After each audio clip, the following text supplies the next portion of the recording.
Labdien! Šodien pastāstīšu par to, kas tad notiek elektroencefalogrāfijas kabinetā.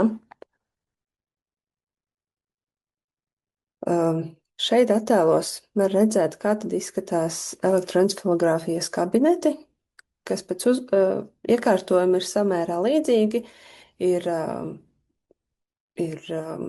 izmeklējuma krēsls un iekārta.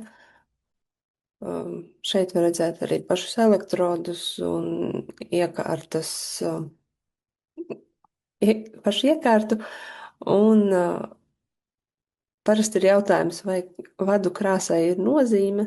Tad vadu krāsai īsti nav nozīmes, bet svarīgi ir tas, kur katrs vads atrodas. Un kā tad sagatavoties elektroencefalogrāfijai? Ja paredzēta elektroencefalogrāfija miegā, tad būtiski ir kārtīgi sagatavoties tai jau pirms ierašanās uz izmeklējumu. Tas nozīmē, ka iepriekšējā vakarā jāiet gulēt vēlāk un no rīta jāceļas krietni agrāk. Un šo rekomendāciju izpildi ir nozīmīgs priekšnosacījums, lai izmeklējums noritētu veiksmīgi. Jo gadījumā, ja bērnam tomēr neizdodas iemigt, tad izmeklējumu var nākties arī atcelt. Būtiski ir arī pirms izmeklējuma nelietot kofeīnu saturošus produktus, ikdienas lietojamās zāles tāpat dzert kā parasti,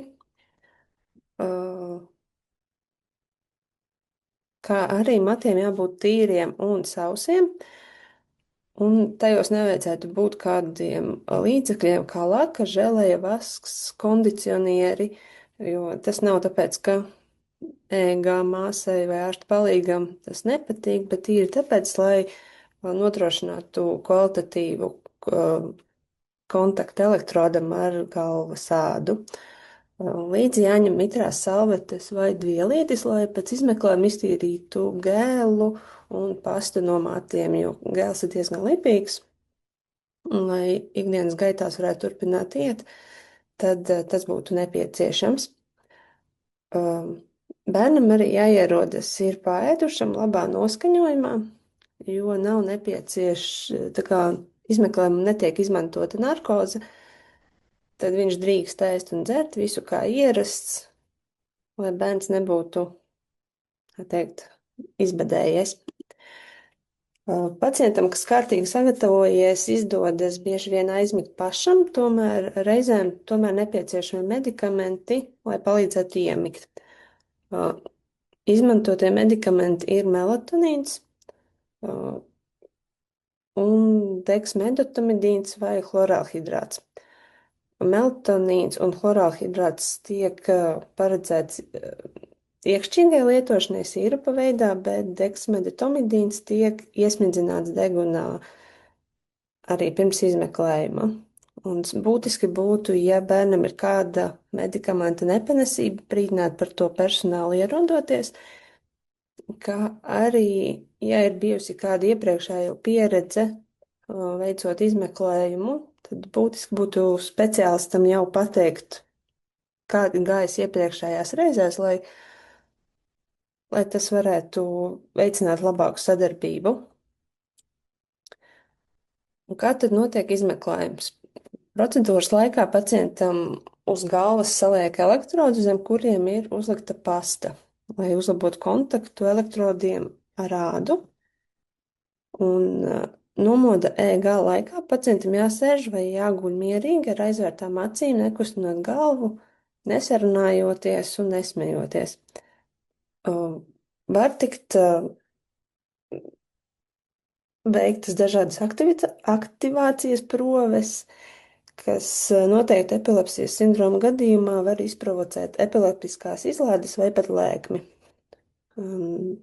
Daļu pieraksta laika pacientam jābūt ar aizvērtām acīm, un izmantotās aktivācijas proves ir fotostimulācija un hiperventilācija, kas ir fotostimulācija ir dažādās frekvencēs mirgojošas gaismas spīdināšana, un hiperventilācija būs pastiprināta elpošana, kas jāveic noteiktu laiku. Ja nozīmēt elektroencefalogrāfija tikai miegā, tad mazākajiem un nepacietīgākiem pacientiem, kam elektrodus nevar pievienot nomodā esot, tad tos piestiprina pēc pacienta aizmigšanas. Un cik tad ilgi šis izmeklējums notiek? Lai gan laiks ir ierobežots, tomēr tas diezgan varie. Kā nomoda elektroencefalogrāfija ir līdz stundai. Miega elektroencefalogrāfija var būt gan 40 minūšu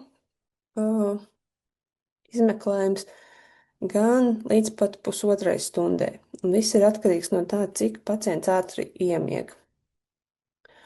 Un, ja tiek veikta reizē nomoda un miega elektroencefalogrāfija, tad tās arī parasti ir 90 minūtes. Un kas notiek pēc elektroencefalogrāfijas?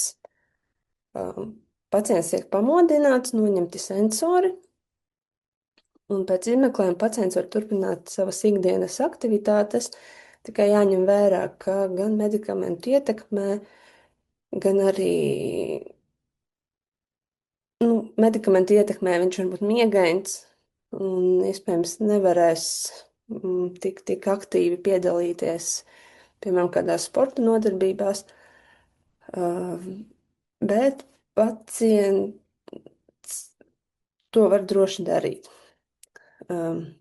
Veikto elektroencefalogrāfiju slēdzieni nedēļas laikā tiek ievietot Bērnu slimnīcas pacientu portālā. Un kā jau teicu, bērns var būt miegains pēc izmeklējuma, tādēļ noteikti ir jābūt kopā ar kādu pieaugušo, kurš varēs bērnu pavadīt turpmākajās dienas gaitās. Un tas tā pavisam īsi.